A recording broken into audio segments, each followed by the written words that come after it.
quiero discutir un tema que me parece bien interesante, la verdad, para lo que va a pasar en el Perú y en el mundo los próximos años, que es el tema de la fecundidad y los derechos reproductivos. Me parece un tema, un temazo, la verdad, un temazo de un gran cambio que hay en el mundo y en el Perú, un gran cambio por sus enormes consecuencias de mediano y largo plazo, enormes consecuencias y también porque es un gran cambio que está pasando frente a nosotros, entre ustedes y que no le hemos dado suficiente importancia. Entonces voy a tratar primero este gran cambio mundial en la dinámica poblacional, cómo ha pasado esto en el Perú, ¿ok? ¿Qué pasa con los derechos reproductivos y los determinantes de la fecundidad? Y aquí me falta anotar un cuarto punto que voy a hablar sobre el embarazo adolescente. La fecundidad es la cantidad de hijos que tenemos, ¿no? Que socialmente tenemos. Bueno, también individualmente, ¿no? Pero que socialmente tenemos, ¿no? Y esto es lo que ha cambiado muy significativamente y esto tiene una gran importancia sobre la dinámica poblacional. ¿Ok? Aquí en este grafiquito que he sacado se puede ver cómo el mundo creció muy lentamente, a menos del 0,5% en siglos anteriores, ¿no? Incluso en milenios anteriores, antes de las 1500, mucho menos todavía, al 0,1% creo que son los datos que hay. Comenzó a crecer un poquito más, parece a partir del 1500, ¿no? Pero un poquito más, pero una gran explosión demográfica, ¿no? Básicamente, pues entre 1930, ¿no? 1920, 30, ¿no? Y el año 2000, digamos, básicamente, ¿no?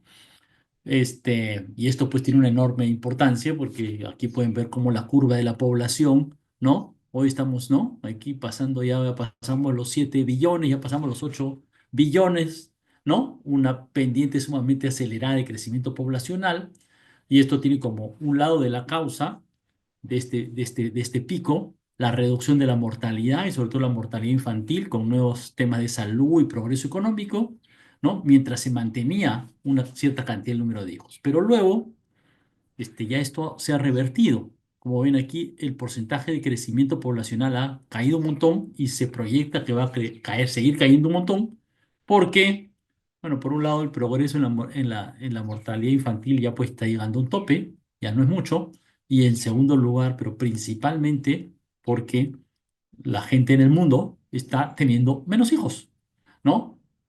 ¿Cuántos hijos tiene una mujer de media en el mundo? El tema clave aquí, el punto clave, la tasa clave aquí es 2,1.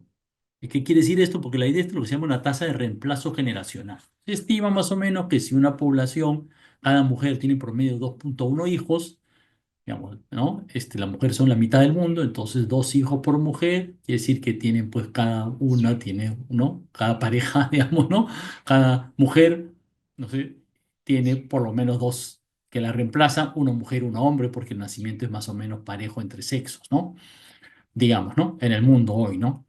Entonces, si la media de hijos por mujer es debajo de 2,1, está debajo de la tasa de reemplazo. Si está por encima, la población crece a largo plazo. ¿Ok? Aquí pueden ver cómo todos estos territorios en marrón, ¿no es cierto?, tienen una tasa debajo de la tasa de reemplazo y los que están en rojo una tasa muy debajo de la tasa de reemplazo, muy debajo. Y pueden ver que son bastantes. Entre otros, pues Estados Unidos y China, por hablar de dos grandazos, ¿no? India en este gráfico todavía no, estos son datos del 2019, ¿no? Casi toda América Latina acercándose, ¿no? Ha caído mucho, ¿no? Esto no es exactamente igual al crecimiento poblacional porque entre países, porque están las migraciones, ¿no? Entonces, por ejemplo, aquí se ve que algunos países todavía crecen un poco, en realidad por dos razones, por la migración y otras porque hay una curva, ¿no? Este, las mujeres que están en edad reproductiva hoy son mujeres que nacieron hace 25 años o 30 años en media, y entonces depende, aumenta la cantidad de mujeres, aunque no aumente el hijo por mujer, ¿no? Entonces, por eso todavía hay un cierto crecimiento, por eso el efecto de la tasa de fecundidad es de largo plazo, no es inmediato, hay una curva, digamos, ¿no? Pero es una curva que llega, digamos, ¿no? Ya no me he puesto tanto detalle aquí, pero sabemos que esa curva ya llegó. En Japón y Corea del Sur ya hay un decrecimiento poblacional. Las proyecciones de las Naciones Unidas, digamos, de los expertos en esto, hasta el 2100, muestran que China ya está en decrecimiento poblacional también, aunque las cifras son un poco más confusas, más disputadas, pero aquí la idea es que China, por ejemplo, podría reducir su población al 2100 a la mitad de lo que tiene hoy. De los 1.350, 1.400 millones de chinos que hay ahora, serían 700 y algo. A la mitad. Es una cantidad enorme, digamos, ¿no? Enorme, digamos, ¿no? La India también se reduciría, en cambio, hay todo un cambio, ¿no? Nigeria todavía tiene tasa de fecundidad alta, aumentaría su población, Estados Unidos no cambiaría mucho, Japón también se reduciría significativamente a la mitad. Estos son como 5 países grandes que están en este gráfico, ¿no? Entonces hay un gran cambio en el mundo, ¿no? Estos son países seleccionados porque son países grandes, importantes, pero como ven en este gráfico anterior, el hecho de que hay una caída o una reducción en la tasa de fecundidad es bastante amplio. No, no sucede en el África, pero sucede en casi todos los países y en América Latina aquí todavía hay unos amarillitos, pero ya esto están cambiando. Aquí en este gráfico del 2019 todavía sale como el Perú tiene una tasa de reemplazo encima de 2,1, pero eso ya no es así. ¿Ok? Son los últimos datos sobre cuántos hijos tiene una mujer en promedio en el Perú. ¿Ok? Esto no sé si les he comentado, se obtiene de esta encuesta que se llama la encuesta demográfica y de salud familiar, que se hace todos los años. Se hace muchos años en el Perú. En realidad se hace, hasta donde yo sé, creo que en estos 84 por lo menos hay estadísticas, o sea, se hace 40 años, ¿no? Y es una encuesta bien grande, bastante confiable, con mucha información sobre esto, por si acaso. Yo les voy a presentar, como siempre, unos datitos, pero hay un cuestionario. El cuestionario es muy amplio y detallado, en particular sobre estos temas, por si acaso, en particular sobre estos temas. Yo les voy a presentar, pues, 4 datitos, como siempre, pero sobre esto hay mucha información estadística por analizar, ¿no? Por explotar que no se ha hecho. Re- Regreso al dato, el dato actual es ¿no? La tasa global de fecundidad era 1,9, ahora es al 2023 1,8. O sea, está bastante debajo, no bastante debajo, pero nítidamente debajo del 2,1. El intervalo de confianza está entre 1,8 y 1,9, ¿no? Pero está nítidamente debajo del 2,1. Digo, no puedo ir debajo porque otros países están teniendo una tasa de fecundidad de 1,1, 1,2. Corea del Sur incluso está teniendo una tasa debajo de 1, de 0,8, ¿no? Lo que implicaría un decrecimiento acelerado de la población. Pueden ver acá también, digamos, los datos para el Perú, la tasa es bastante menor para las zonas urbanas que para las zonas rurales. ¿Ok? Entonces esto implica que nuestra tendencia poblacional a largo plazo, como les digo, todavía estamos en una ola, digamos, ¿no? En una secuencia en la cual hay más mujeres en edad reproductiva. Se supone, se calcula mundialmente que esto se trabaja sobre mujeres de 15 a 49. Es como más o menos se analiza esto, ¿no? En el mundo. Todavía estamos en un momento en el cual, debido a la tasa de crecimiento poblacional, a la fecundidad de hace 20 o 30 años, todavía tenemos una cantidad de mujeres que está ampliándose. Entonces, aunque cada una tiene menos hijos, todavía la multiplicación del número de madres por la tasa de hijos hace que todavía la población está aumentando. ¿Ok? Pero esa tendencia, digamos, las proyecciones se han reducido, se deben reducir. Creo que el INEI todavía no lo ha hecho mucho. En realidad, en el Perú, como proyección poblacional, esto se ha, no sé, mezclado un poco, ¿no? Con el hecho de que, aunque hay menos hijos de las mujeres, por cada, ¿no? De cada mujer y por lo tanto el número de niños que nace es menor, tuvimos una migración, sobre todo venezolana, pues muy grande los últimos años que trajo 1 millón de personas, digamos, ¿no? Un 3% de la población. Entonces eso ha hecho que la población, el crecimiento poblacional se mantenga. Pero eso es un hecho de una sola vez, digamos, ¿no? Presumiblemente, ¿no? Este es el tema crítico de mediano y largo plazo. Este grafiquito muestra, estos son los datos para el 2020, 2022-2023, como ven acá, ¿no? Este es el grafiquito que muestra cómo ha ido la tasa global de fecundidad desde hace, ¿no? 12 años o 15 años más o menos, en 2009, en realidad 14 años. Y aquí pueden ver cómo hay una tendencia, la tasa del medio es la que, ¿no? Hubo una tasa más o menos decreciente, pero ligeramente decreciente, ¿no? Hasta el 2016, del 2009 hasta el 2016, ¿no? Este, ¿no? Y de ahí, en realidad, en las ciudades casi nada, ¿no? En la zona urbana, que es la raya de abajo, ven hasta el 2016 no se redujo, ¿no? La tasa global se está reduciendo porque en las zonas rurales sí estaba cayendo.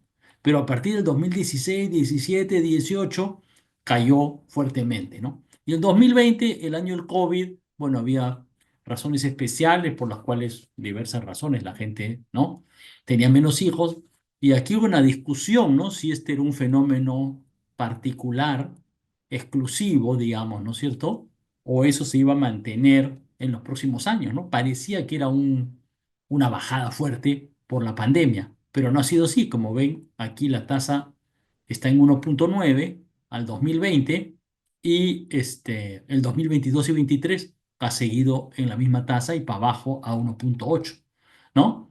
Y si ven aquí, la tasa rural estaba en 2,5, ahora ha subido, ¿no? La tasa rural sí se ha recuperado un poco, pero la urbana ha caído más, ¿no? Se recuperó de este bajón del COVID, ¿no? Pero está en 2,7, que está bastante por debajo de lo que estaba el 2018-2019, ¿no? O sea, aquí de un bajón demasiado fuerte, hemos recuperado un poquito, pero está en la tendencia a largo plazo, pareciera que estuviera en la tendencia, ¿no? Como que se está cayendo como 0,1 por año en las zonas rurales más o menos, ¿no? Consistentemente, ¿no? Y en las zonas urbanas también cayó, ¿no? Se mantuvo abajo, digamos, ¿no? Entonces hay una reducción aquí significativa, digamos, ¿no? De la tasa de fecundidad, ¿no? Y como le digo, esto tiene implicancias grandes para el futuro, muy grandes, ¿no? Porque implica que la población del Perú va a dejar de crecer, antes de lo que pensábamos. Quiere decir que probablemente llegue a un pico menor a lo que se pensaba, hay que ver las nuevas proyecciones. Este es un gran cambio, y es un gran cambio que los jóvenes de hoy lo van a vivir en los próximos años, ¿no? Una población que se dice pues, con envejecimiento, con menos niños, con más adultos mayores, es un cambio sustancial en el mundo. Luego discutiremos un poquito, al final un poquito como las consecuencias, ¿no? Entonces, hay muchos puntos de vista, entonces yo, como saben, me gusta más plantear los datos y analizar la realidad que poner mis propias opciones, ¿no? Y alternativas, pero este- esto es un hecho objetivo, este es un gran cambio para el Perú. No estamos al margen de la tendencia global de caída de la tasa de fecundidad. No estamos al margen de la caída global mundial de que hoy las mujeres peruanas quieren tener menos hijos y esa cantidad de hijos es menor a la tasa de reemplazo, que se llama, ¿no? Y que entonces, si se mantiene esta proyección, en algún momento el Perú también entraría en una tendencia declinante con menor población.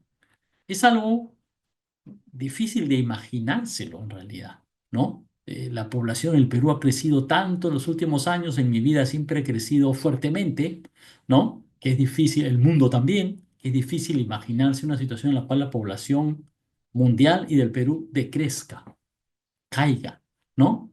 ¿Qué va a pasar con las viviendas? Si en vez de 33 millones de peruanos son 20 millones de peruanos. Bueno, probablemente va a haber un montón más de personas solas con vivienda, ¿no? El tamaño de las familias se va a reducir, pero no sé, hay un montón de cambios bien significativos, sociales y económicos que no los llegamos a visorar todavía. ¿Por qué ha pasado esto? Yo aquí hablo de derechos reproductivos porque tal vez comenzar por un tema, a pesar de todo conceptual, es que, bueno, un elemento esencial a considerar hoy, pues es un estándar en el mundo, es que cada familia, cada persona tiene derecho a decidir en la medida de lo que da su fisiología, digamos, cuántos hijos quiere tener, ¿no? Sería como un poco extraño, digamos, ¿no? Que venga el gobierno este, a decirnos, tú puedes tener hijos, tú no puedes tener hijos, tú ya tienes tantos, ya no puedes tener, y qué sé yo. Aquí me pregunta Jennifer si se da este cambio, ¿de aquí a cuántos años cree que se note? Yo creo que lo que pasa es que estos cambios como son como paulatinos, ¿no? A veces no nos damos cuenta, pero yo creo que ya se nota, o sea, ya creo que tienen efectos, ¿no? Este, yo creo que si uno piensa en el comportamiento de las mujeres más jóvenes hoy, ¿no? Y creo que en particular no tengo los datos para mujeres con educación superior, ya la lógica de cuándo se tienen los hijos y cuántos hijos se tienen, o si se tienen o no hijos, es una lógica muy distinta, una lógica social, ¿no? Un razonamiento, una creencia, una costumbre, una idea social muy distinta a la que se tenía anteriormente. Y yo creo que ya se nota, dicho paso, yo no voy a poner aquí tanto énfasis en las consecuencias poblacionales, pero por ejemplo, el número de niños en el Perú en edad de colegio se está reduciendo. Hay menos niños hoy en edad escolar que lo que había hace, no sé, 10 años, 5 años, ¿no? Este, lo cual podría implicar que hay menos maestros, pero en realidad lo que ha implicado es que el tamaño de las aulas se ha achicado. Hay todo un gran tema ahí, ¿no? Lo cual debería implicar una mejor educación, debería implicar, ¿no? Hay un gran tema ahí por discutir, ¿no? Implique todo un tema de racionalización de la educación, por ejemplo. O significa en realidad que, yo no lo hago en clase tampoco, pero el tema del sistema de salud tiene que cambiar sustancialmente, de un sistema de salud que está muy orientado a los niños, ¿no es cierto? La gestación, el parto de los niños, a un sistema de salud en el cual los adultos mayores tienen mucho más importancia. Y ya lo tienen porque eso ya está presionando al sistema de salud, pero va a ir creciendo. Y hay varios estudios sobre eso, ¿no? Sería interesante trabajarlo en clase, ¿no? Pero muchos temas. Tal vez me anime a hacerlo el siguiente semestre. Bueno, entonces quería avanzar acá con esto. Espero haberte respondido, Jennifer. Este, entonces quería entrar a esto de cómo están lo que llamamos los derechos reproductivos, y que tiene que ver con, bueno, cómo hemos llegado a esta situación, cómo hemos evolucionando esta situación en la cual, menos, las mujeres quieren tener menos hijos, o mejor dicho, tienen menos hijos. ¿Ok? Entonces, yo les voy a presentar aquí ahorita solo, como les digo, tres, cuatro datos que se utilizan en estas discusiones y sobre los cuales, digamos, un buen manejo estadístico puede ser bien interesante, digamos, ¿no? Este cuadrito, nuevamente para los años 2022-23, muestra cuántas de las mujeres actualmente unidas, y esta es una cierta limitación del dato, usan métodos modernos anticonceptivos, ¿no? Los métodos anticonceptivos los clasifican aquí los que trabajan en esos temas en los métodos modernos, básicamente pues barreras físicas o químicas, ¿no? Pastilla inyectable o preservativo, digamos, ¿no es cierto? Y algunos otros, digamos, ¿no es cierto? DIU, qué sé yo, métodos modernos, y también se habla de los métodos, digamos, tradicionales, ¿no? El método del ritmo, ¿no? O del retiro, ¿no? Se sabe que son menos efectivos, digamos, ¿no? Este, y bueno, aquí lo que se ve es que esto es interesante y me parece curioso, todavía el total de mujeres unidas, o sea, mujeres que tienen una pareja, solo el 58% usa un método anticonceptivo moderno. Es decir, más del 40% no usa un método anticonceptivo moderno. Entonces, como una pregunta, entonces, ¿cómo puede ser que controlen su número de hijos si no utilizan métodos anticonceptivos modernos? No sé si me explico, ¿no? Es un poco, no sé, contraintuitivo, ¿no? Uno pensaría que si lo que hay son mujeres que están decidiendo tener menos hijos, bueno, lo hagan utilizando más métodos anticonceptivos modernos. Sería lo lógico, ¿no? El hecho de que todavía se usan pocos métodos anticonceptivos modernos llama la atención, ¿no? Quizás cuando responden la encuesta no responden toda la verdad, ¿no es cierto? Por distintas razones sociales, creencias, temas de equidad de género usualmente, ¿no? Ha habido lamentablemente en algunos sectores sociales en el Perú la idea de que, ¿no? Hombres que creen que si la mujer usa un método anticonceptivo moderno, le puede sacar la vuelta, ¿no? Y por eso lo rechazan. Una barbaridad, digamos, ¿no? Pero bueno, es una creencia, ¿no? Es una costumbre, ¿no? Hay que, uno puede criticarla, pero también debe tratar de analizarla, ¿no? Pero bueno, iba este hecho de que todavía hay una brecha sobre este tema de métodos uso de métodos modernos. No voy a poner aquí el dato, pero sobre esta base, los que trabajan en estos temas, y creo que el INEI saca el dato incluso, se calcula un dato que se llama necesidades de planificación familiar insatisfecha, ¿no? ¿Por qué? Porque bueno, ¿cuántas mujeres? Claro, hay una cantidad que no usa métodos, pero probablemente este 40%, digamos, 41,4% que no usa métodos modernos, probablemente no todas quieren tener un hijo ya. ¿Me explico? La encuesta también pregunta a las mujeres si quieren tener más hijos o no quieren tener más hijos, o si quieren tener más hijos los quieren tener ya o los quieren postergar. Y se supone o se piensa que aquellas mujeres que no tienen, no quieren tener, ya no quieren tener más hijos o no quieren tener un hijo ahora, tendrían necesidades de planificación familiar, tendrían necesidades de métodos anticonceptivos y deberían usar un método moderno, ¿no? Hay una brecha ahí, ¿no? Todavía hay una cantidad que no lo usa, ¿no? Este es todavía un tema, digamos, ¿no? Que como le digo, es como un poquito, no sé si contradictorio, habría que ver un buen estudio, ¿no? De causalidad sobre esto, pero que relacione esto, ¿no? De hecho, sobre este tema, dicho de paso, uso de métodos anticonceptivos, sí hay un buen trabajo de un economista, Jorge Agüero, un egresado de nuestra universidad que lamentablemente falleció tempranamente, fue alumno mío hace un montón de tiempo, pero falleció tempranamente y él tiene un buen trabajo publicado sobre este tema, ¿no? Relacionando el uso de métodos anticonceptivos modernos con la educación y cómo la mayor educación de las mujeres ha ido levantando en el tiempo el uso de métodos anticonceptivos modernos. No está tan, este, no está sido tan fuerte, pero ha habido un alza, ¿no? Si pueden ver aquí en este gráfico sobre el uso de métodos anticonceptivos modernos hasta el, ¿no? 2020, ¿no? Este, pueden ver aquí cómo, sobre todo en zonas rurales, entre el 2000, digamos, 2004, 2000, 2004 y ahora ha habido un alza. Pero, digamos, si se quiere, pues agarremos ¿no? Del 40% en el 2000 al 55%. Es un aumento importante, pero bueno, en 20 años todavía la brecha de mujeres que no tienen esto satisfecho es grande, ¿no? Y curiosamente en las zonas urbanas hay un mayor uso, pero casi no ha aumentado, ¿no? Era como 56%, digamos que este pico es un poco exagerado, 53% en el 2004-2006 y ahorita 57%, casi no ha aumentado, ¿no? Y ojo, aquí la encuesta solo pregunta a las mujeres actualmente, o dan el dato a las mujeres actualmente unidas. ¿Por qué digo esto? Porque bueno, hay un tema en este tema de la fecundidad, ¿no? Del tener hijos, que también pasa por las mujeres que no tienen, las mujeres y los hombres y mujeres que no tienen una relación estable y que no están unidas.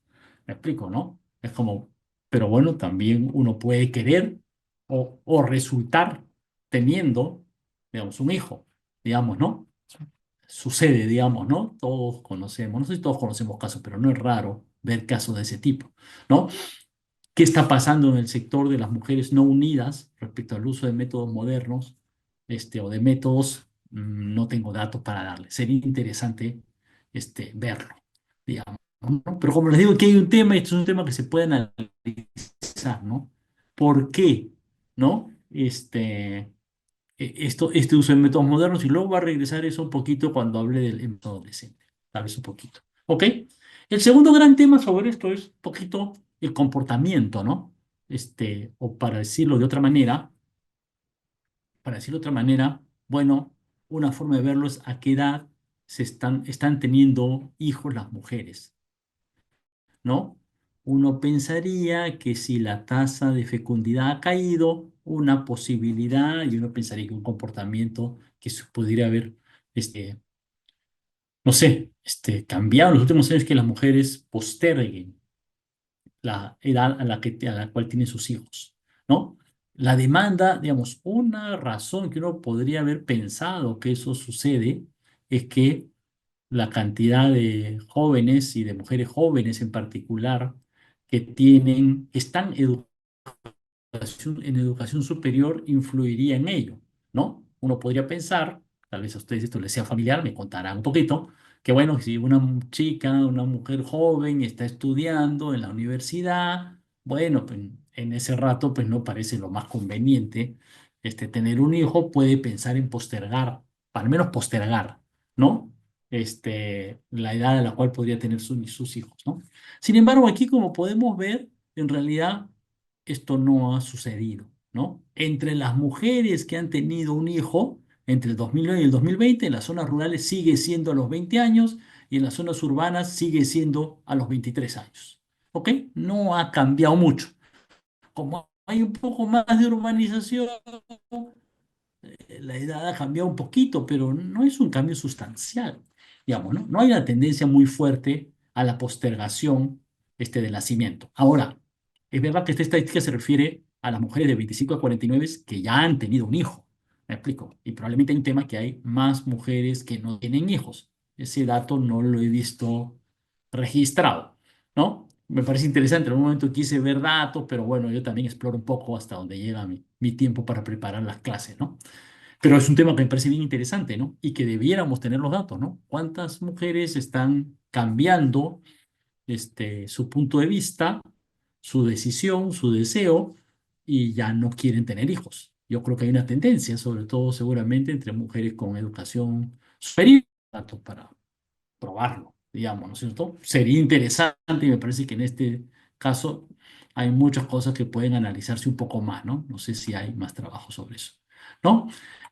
Se puede ver un poquito en la lógica de cuántas mujeres realmente unidas, o sea, tienen, ¿no? Soltera, ¿no? Casada, conviviente, ¿no? Este, ¿no? De tal manera que, bueno, se piensa que en esas condiciones no funcionó bien. Aquí me piden, creo que repite un poco, sí, creo que mi conexión falló un poco. Tal vez regreso un poco y repito si me disculpan, ¿ok? Entonces repito brevemente, aquí sustentaba que uno podría pensar de que las mujeres están postergando la edad a la cual tienen hijos, sobre todo en las ciudades, sobre todo con la educación superior. Y esa postergación de la edad de que nace el primer hijo sería una de las razones de una tasa de fecundidad menor. Los datos no muestran que eso esté sucediendo. ¿Ok? En simple, en las zonas rurales, el nacimiento del primer hijo es en promedio a los 20 años, en las zonas urbanas en promedio a los 23 años. ¿Ok? No hay una postergación de la edad a la cual se tienen hijos, ¿no? En los datos que tenemos disponibles, ¿no? Quizás aquí los datos que tengo solo llegan al 2020, habría que analizar los datos posteriores, ¿no? Pero, ojo, esto es de las que tienen hijos. Quizás haya más mujeres que no tienen hijos, ¿no? Esa sería una estadística bien interesante de considerar y ver si eso es en algún grupo en particular, por ejemplo, mujeres con educación superior. No lo sé, es una especulación. No, aquí hay todo un análisis por realizar. ¿Ok? Y tal vez les planteo como muchas preguntas porque creo que este es un tema bien interesante, bien importante, bien interesante. Finalmente, tener hijos es una gran decisión en la vida, ¿no? Digamos, eso no queda duda, ¿no? Tener o no tenerlos es una gran decisión en la vida, que se da siempre con ciertos márgenes, ¿no? Uno toma esa decisión según cómo vea su situación económica, sus perspectivas económicas, su situación emocional también, su deseo, su proyección de vida, qué sé yo, hay muchos factores, ¿no? Pero también hay factores que uno puede ver, implicancias, ¿ok? El mundo es un cambio bien sustancial, ¿no? Y creo que es importante entenderlo y en el Perú creo que no se ha analizado mucho, ¿ok? Bueno, un determinante se- de la reproducción es cuánto se usan métodos anticonceptivos. Todavía hay muchas mujeres que no usan métodos anticonceptivos modernos. Un segundo determinante es a qué edad. ¿Me explico? Es una proxy, digamos, ¿no? En la gran decisión, ¿no? Si hay una postergación de la edad, no hay información de que hay una postergación de la edad. Quizás hay un tema que es, bueno, hay menos mujeres unidas, ¿no? Entre el 22 y 23 hay una cierta tendencia que haya menos mujeres casadas, menos mujeres convivientes, ¿no? Como ven acá en el Perú hay muchos más convivientes que casadas, ¿no? La informalidad, digamos, ¿no? En este tema es bien grande. ¿No? Este, bueno, es así como quiere la gente, ¿no? Sí, así como quiere la gente. Yo, uno de los temas esenciales en este tema es el derecho de la gente, ¿no? Siempre y cuando hay una cierta equidad de género en este desarrollo, ¿no? Que sería bueno, ¿no? Pero bueno, van aumentando, ¿no? Han ido aumentando las mujeres separadas, viudas y divorciadas. Y claro, es un sector que ya separada, viuda o divorciada, es menos probable, podríamos pensar, que tengan un hijo, ¿no? o que tengan otro hijo, quizás, ¿no? Menos probable, ¿no? Es una especulación mía porque habría que tener los datos, ¿no? Y no sé si hay un análisis reciente al respecto, ¿no? A mí me gusta ver los datos y no tengo datos estadísticos, ¿no? Que mostrarles al respecto. Pero como les digo nuevamente, promoviendo que investiguen el tema, la encuesta nacional de demografía y salud, la ENDES, tiene toda la información o mucha información. Y todas estas cosas que yo me pregunto, la información está ahí en la base de datos, ¿no? Solo que yo no la he visto reflejada. Yo no la he visto, quizás no la he visto reflejada en un estudio, ¿no? En una estadística publicada, en un análisis, ¿no?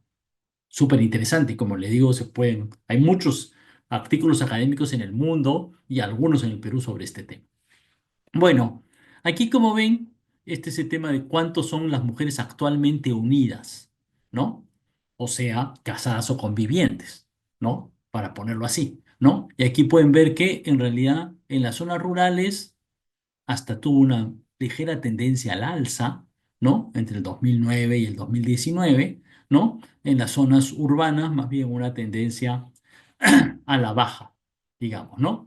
Este, pero aquí, bueno, pueden ver que esa tendencia, pues parece estar, como digo nuevamente, también cayó el 2020 y parece haber mantenido una tendencia relativamente, ¿no? Mantenido una cierta tendencia a la baja, digamos, ¿cierto? Mantenidos un menor nivel, ¿no?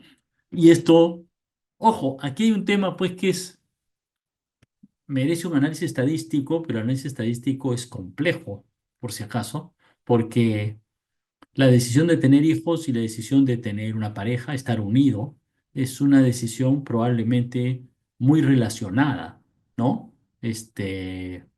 Probablemente muy relacionada, ¿no? Posiblemente quien desea tener hijos en la mayoría de casos busca una pareja con quien tener ese hijo, ¿no? Desde luego también existe la otra opción, ¿no? Uno puede optar ser pues, madre soltera o padre soltero, más complicado, ¿no?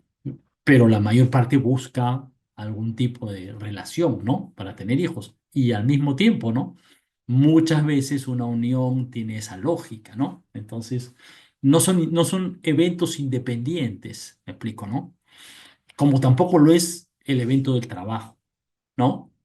Posiblemente las mujeres están menos unidas o tienen menos de tener hijos, quizás no es independiente de su carrera. Es probable que un sector de mujeres va postergando su deseo de tener hijos o decidiendo no tener hijos porque prefiere privilegiar su carrera profesional o su vida personal, digamos, ¿no es cierto? Considera que su felicidad no va asociada a eso. ¿Qué sabemos sobre esto en el Perú? Muy poco o nada, casi solo especulo acá, ¿no?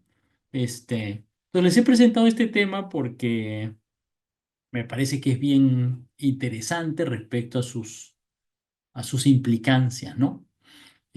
Uno puede pensar una gran pregunta sobre si esto es bueno o malo. ¿Es algo positivo o es algo negativo la tendencia a tener menos hijos? ¿No? Tal vez una primera respuesta a eso es, bueno, debemos respetar lo que la gente quiere respecto a tener o no tener hijos. Si la decisión de tener o no tener hijos es una decisión que la gente ha tomado en la mayor libertad posible, ¿me explico? Con la mayor libertad posible, digamos, cuando decidió los tuvo y si decidió no tenerlos, usó los métodos y lo evitó, ¿no? En su decisión personal decidió tener, no sé, 0, 1, 2, 3, 4 hijos, bueno, en fin, es parte de la libertad de las personas y esperemos que eso sea importante en su felicidad, ¿no? En lo que yo pensaría, ¿no? Como tema principista, ¿no? Dicho lo cual, ¿no? Digamos, como una valoración ética del tener menos hijos. Y en esa valoración ética, dicho paso, si la población en general ha cambiado de deseo, ¿no es cierto? Y en su libertad ha cambiado su deseo, bueno, no sé qué decirte, ¿no? ¿Por qué no, no? ¿Cuál es el problema? Ahora, esto a mi juicio tiene dos como consecuencias, sociales, ¿no? Mundiales y nacionales, eh, tienen consecuencias muy importantes, ¿no? Que se analizan en el mundo, ¿no? A mi juicio hay dos grandes, ¿no? Pero uno puede pensar una tercera en realidad, ¿no? Una muy grande que se discute mucho es las consecuencias respecto a los sistemas de seguridad social y el sostenimiento de los estados, ¿no? Una población con muchas personas adultas mayores, ¿no? Y adultas mayores, más de 70, más de 75, y la población envejeciendo y poco reemplazo con una población cayendo, se hace más difícil que los trabajadores activos sostengan a los de mayor edad, ¿no? Ahora, eso todo depende, pues eso en realidad está relacionado a la productividad, ¿no? Me explico, ¿no? Si el PBI per cápita va aumentando, ¿me explico? ¿No? Y ese PIB per cápita va aumentando de tal manera que el aumento de la productividad compensa este cambio. Bueno, no habrá problema. Ahora, las personas adultos mayores tienen demandas especiales, digamos, ¿no es cierto? Mientras más envejeciente la población, probablemente requieren más atención de salud y quizás más sistema de cuidado. Entonces, hay un gran cambio aquí en cómo funcionan los estados y las sociedades al respecto, ¿no? El cambio es sustancial y puede ser bien fuerte y va a ser su realidad, más que la mía. ¿Quién sabe, no? Bueno, toda esta tendencia, bueno, veremos ahorita, ¿no? El segundo gran tema en realidad tiene que ver un poquito con todos estos temas ambientales del planeta, ¿no? Se discute mucho el tema del cambio climático y la biodiversidad en estos días. Y bueno, yo pienso que un factor importante es cuántos somos. Cuánto producimos, cuántos combustibles fósiles quemamos, qué tecnología usamos es importante, pero bueno, cuántos somos también, ¿no? A mí me parece no, casi evidente, ¿no? Y en ese sentido me parece que hay un argumento en relación a la cantidad de población que hay en el mundo, ¿no? Muchas veces se ha planteado como uno de los temas criticados, pero planteados respecto al tema de la sostenibilidad ambiental, que el planeta no puede sostener una población que sigue creciendo, creciendo, creciendo infinitivamente. Hay una gran discusión sobre eso, pero de que hay algún efecto, creo que es razonable pensar que hay algún efecto. Pues aquí hay una gran discusión que excede lo que quiero trabajar ahorita, pero me parece que es una discusión importante, ¿no? El tema de la población, ¿no? Cómo se relaciona el crecimiento poblacional con la economía de los países y cómo es la causalidad en esto, ¿no? Es algo que está, bueno, excede esta clase, ¿no? Un gran tema, ¿no? Y que además no lo puede pensar que no es igual para todos los países y en el Perú, ¿no? Algunos modelos, como estos modelos de exclusión, plantean pues que hay poco empleo para la población que tenemos, pero es un tema, ¿no? En fin, un gran tema poblacional demográfico que vale la pena analizar. Un segundo gran tema, una segunda gran pregunta, ¿no? Que me planteo sobre esto es, bueno, ¿esta tendencia es reversible? O sea, ¿qué va a pasar, no? ¿Va a ir cayendo, cayendo, cayendo? ¿Se va a detener en algún lado? ¿Podría revertirse? ¿Podría suceder que esto es un bajón y dentro de 20 años la gente en el mundo decide tener más hijos? Esto es como, no sé, me parece que es territorio bien inexplorado, muy difícil de proyectar. Proyectan las Naciones Unidas, ¿no? Porque cuando proyectan todo, y el Perú también, cuando proyectan la población en 2100, están suponiendo cuántos hijos van a tener ustedes, digamos. Ustedes poblacionalmente, ¿no es cierto? Como cohorte, ¿no? No lo digo individualmente, ¿no? Pero está suponiendo a él, ¿no? Está suponiendo una tendencia, pero eso depende, pues, de cada generación, digamos, ¿no? Y bueno, más aterrizado al piso, es bueno, ¿por qué ha habido este cambio? Y en particular en Perú. Es interesante que el cambio sea como mundial, ¿no? O sea, como le digo, esta tendencia está, curiosamente, han llegado un poquito después, pero está muy fuerte en algunos países del Asia, Japón, Corea del Sur, China, fuerte la tendencia, ha caído fuerte la tasa de fecundidad, pero los países europeos, en varios países europeos, ¿no? España, Italia, tasas de fecundidad muy bajas, ¿no? Cercanas a uno, debajo de uno, ¿no? ¿Por qué? ¿No?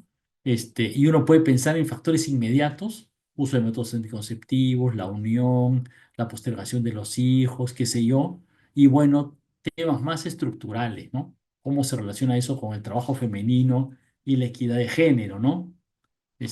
Me permito lanzar una hipótesis, pero es una hipótesis, ¿no? Es solo casi, casi como dice mi imaginación, un poquito ilustrada, digamos, ¿no?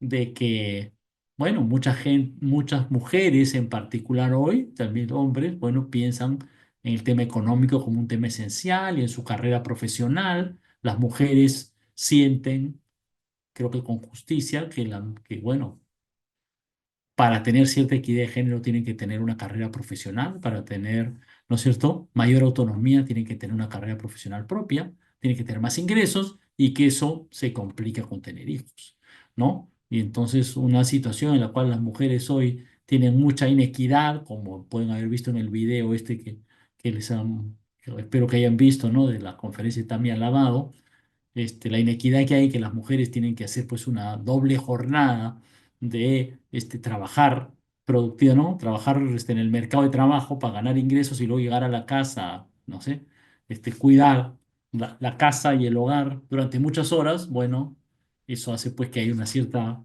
¿no? Se genera conflictos, ¿no? Entre la carrera profesional y el cuidado de la casa, y bueno, el postergar o desear no tener hijos es una alternativa al respecto, ¿no? Es una gran hipótesis que, bueno, eso hay que discutirlo, digamos, ¿no? Se lo planteo nada más. Bueno, mm, hay otro tema vinculado con este, pero un poquito distinto, que ese tema de la fecundidad adolescente, ¿no? Se habla más en realidad del tema de embarazo adolescente, ¿no? Hay una cierta diferencia, digamos, no se llama la técnica, diferencia entre embarazo y fecundidad adolescente, porque la fecundidad es ya cuando la mujer adolescente, la joven adolescente, tiene el hijo, ¿no? Hay embarazos adolescentes que todavía no han tenido el hijo porque están gestando o ha sido un embarazo interrumpido, ¿no?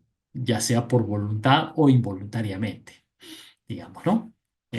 ¿No? Un aborto, digamos, espontáneo o inducido, ¿no? Entonces hay unos estudios en el Perú sobre embarazo adolescente y hay una cierta cantidad, ¿no? Los datos que le voy a mostrar son solo de fecundidad, porque he estado trabajando esto un poco, pero se sabe que hay una cierta cantidad, ¿no? La tasa de embarazo adolescente es un poco mayor que la de fecundidad adolescente por estas otras condiciones.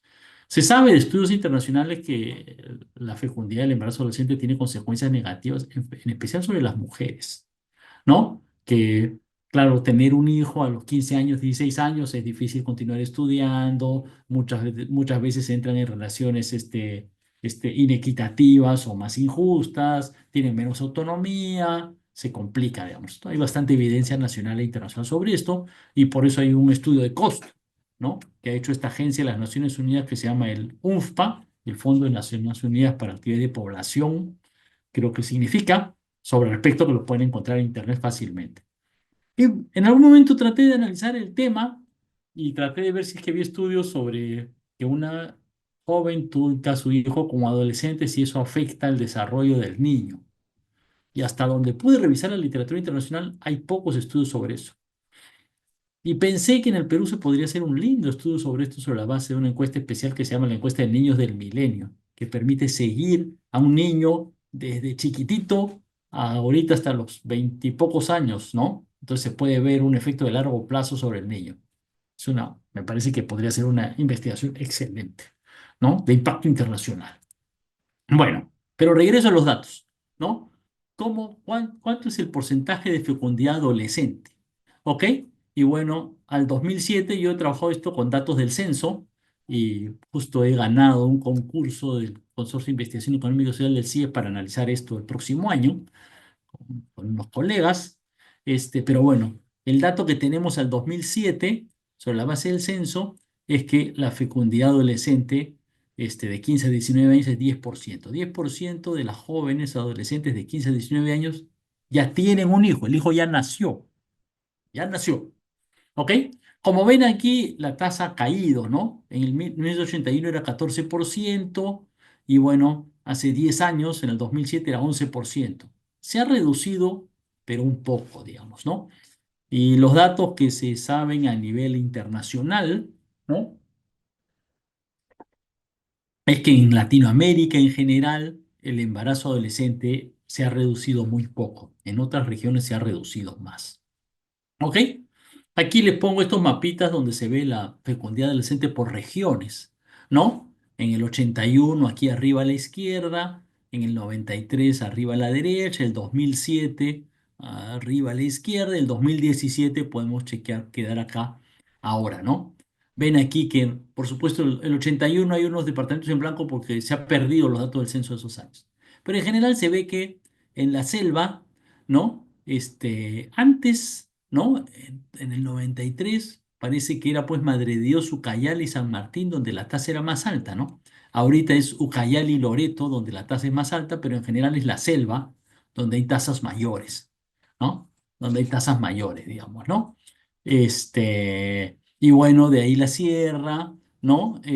Sobre todo las zonas ahora Ayacucho, digamos, ¿no? Y a la costa la tasa es menor, digamos, ¿no? En particular en la costa sur, ¿no? En Arequipa, Tacna, Moquegua, la tasa es menor, pero también en zonas, rurales como Cusco, Puno, la tasa es un poco menor, ¿no? Aquí vemos los datos por región natural a lo largo desde el 81 hasta el 2017. Esto es interesante. Y luego veremos otro dato parecido, ¿no? ¿Por qué es interesante? Porque fíjense, en la selva, que como ven acá estaba pues en, ¿no? Una tasa mucho mayor, es donde la fecundidad se ha reducido un montón, ha caído a la mitad. Todavía es bien alta, 18% versus 8% en la costa, ¿ok? Pero en la selva es donde se ha reducido un montón. En la sierra también se ha reducido fuertemente, casi a la mitad. En la costa apenas se ha caído, ¿no? Entonces, como que la brecha se está reduciendo, pero pareciera que en la costa no hay un cambio al respecto.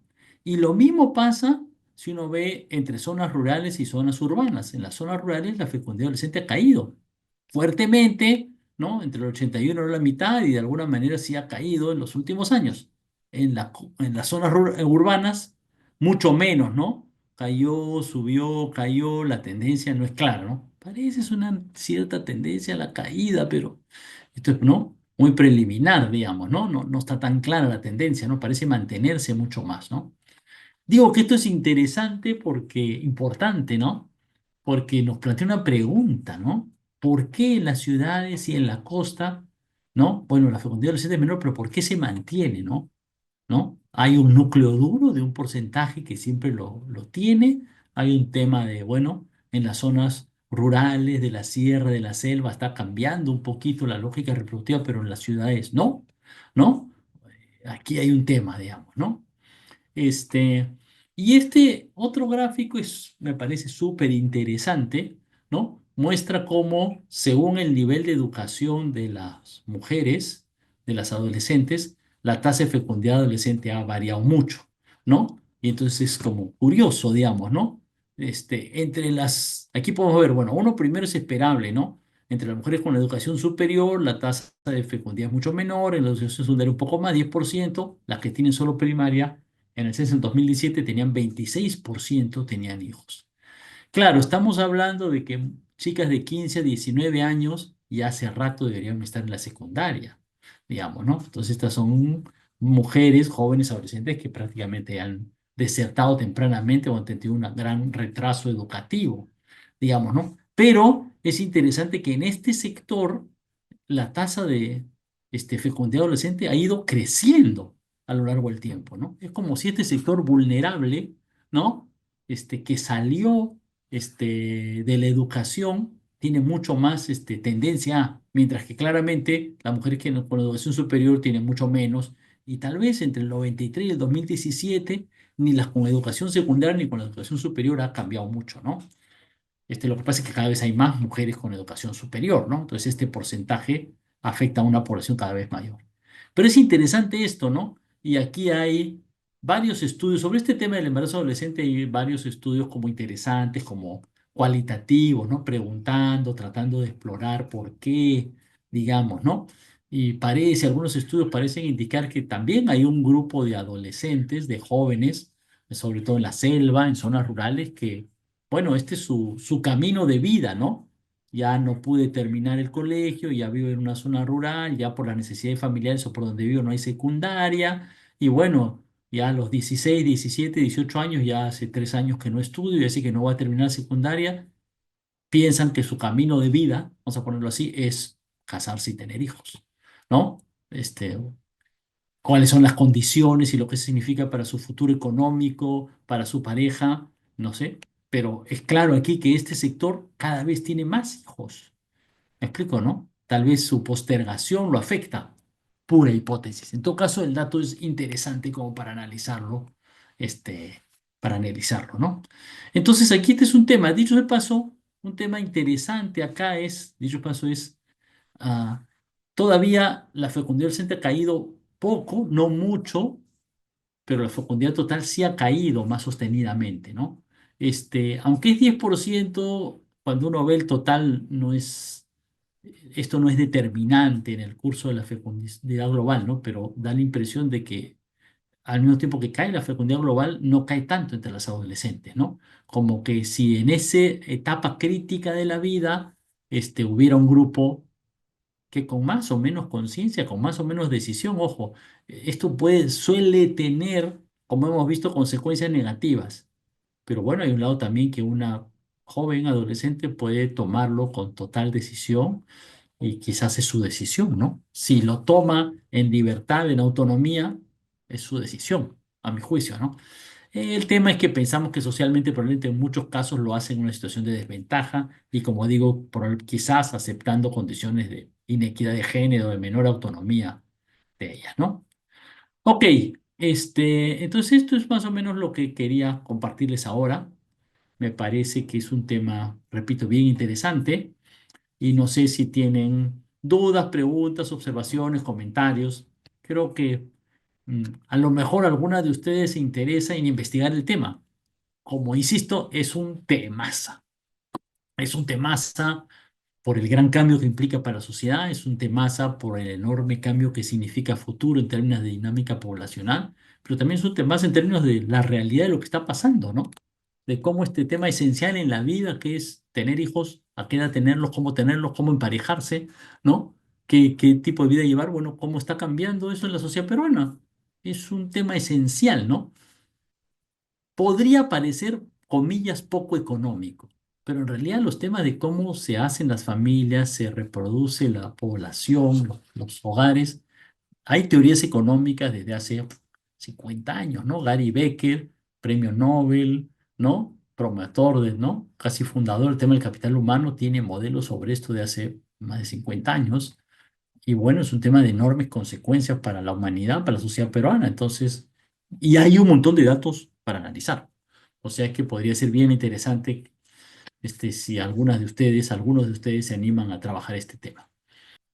Mi particular punto de vista, no todo el mundo comparte, aunque no sé si hay tantas discusiones al respecto. Tal vez añado un elemento más de discusión, si quieres, sobre este tema de las consecuencias económicas, ¿no? Se discutió a nivel internacional en Perú sobre una cosa que se le ha llamado el bono demográfico.